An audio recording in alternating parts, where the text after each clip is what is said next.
Let's talk about a tale of two economies.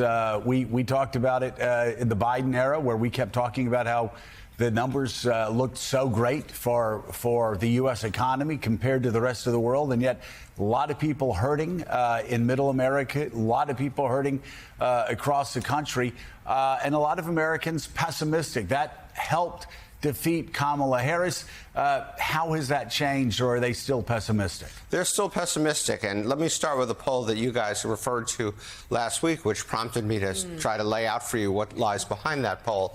But this was a poll by the Wall Street Journal and NORC. People like me have a good chance of improving our standard of living.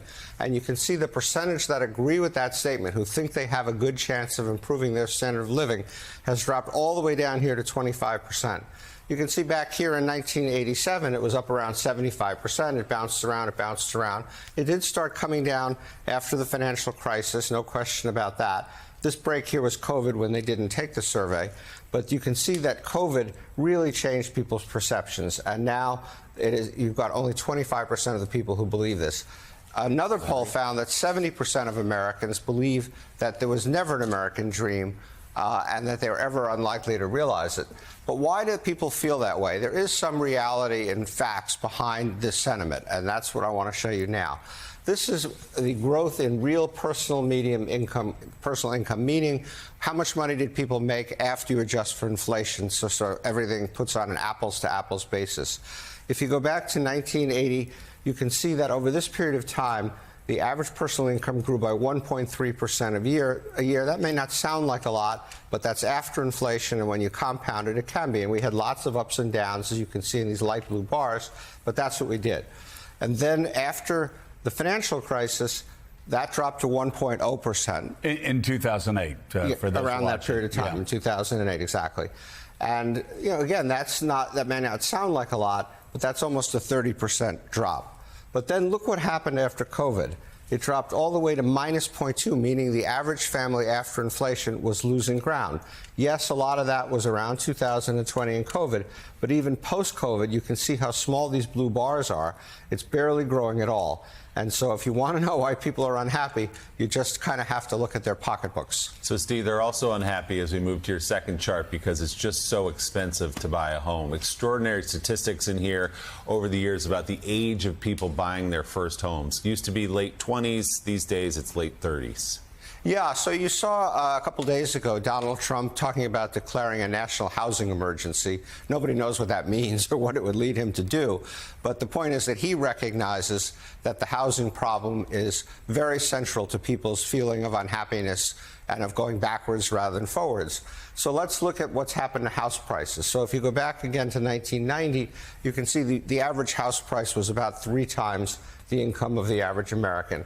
This is the period right before the financial crisis, where we'll all remember house prices ran up, got almost to 5. But then after that, house prices came down.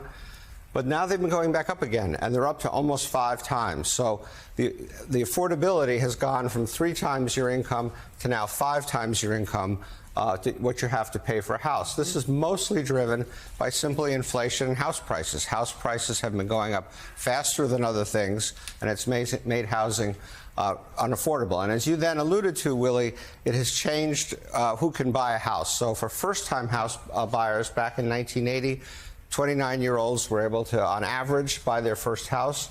Today, it's 38-year-olds. And that obviously does not make people happy either, to say the least. For all buyers, it's gone up a lot, from 31 to 56. For repeat buyers, it's up to 61 compared to 36 back in 1980. And so housing has become out of the reach of many, many Americans, and that's also weighing very heavily on their feelings of well-being. Absolutely. And one more shift in a negative direction, Steve Rattner, is upward mobility. Tell us about it. Yeah, look, the dream of every American is for their kids to do better than they do.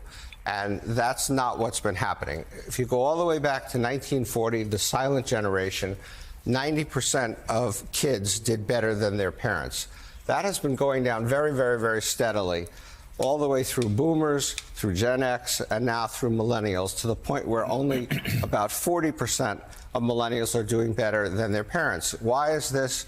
It's mostly because as an economy grows more slowly, and our economy is growing more slowly, it's harder and harder for people to get ahead. And so if we want to fix this problem, we need to get the economy growing faster. And then a related point is what kind of wealth people have when they're 35 years old.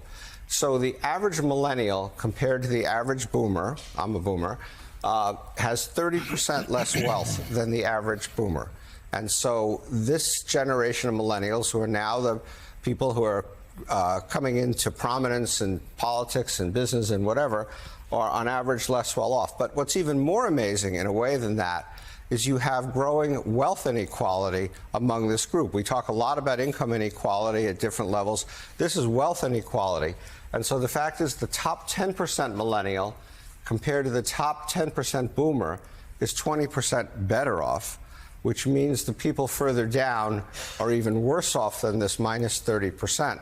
So you've got this huge wealth inequality among millennials, which is driven in large part by the fact that boomers did do well, and the wealth transfer that's going on now from boomers to millennials is the largest in history, but it's only going to a sliver of millennials, this sliver, and the rest of them are doing this badly or worse. You know, Mike Barnicle.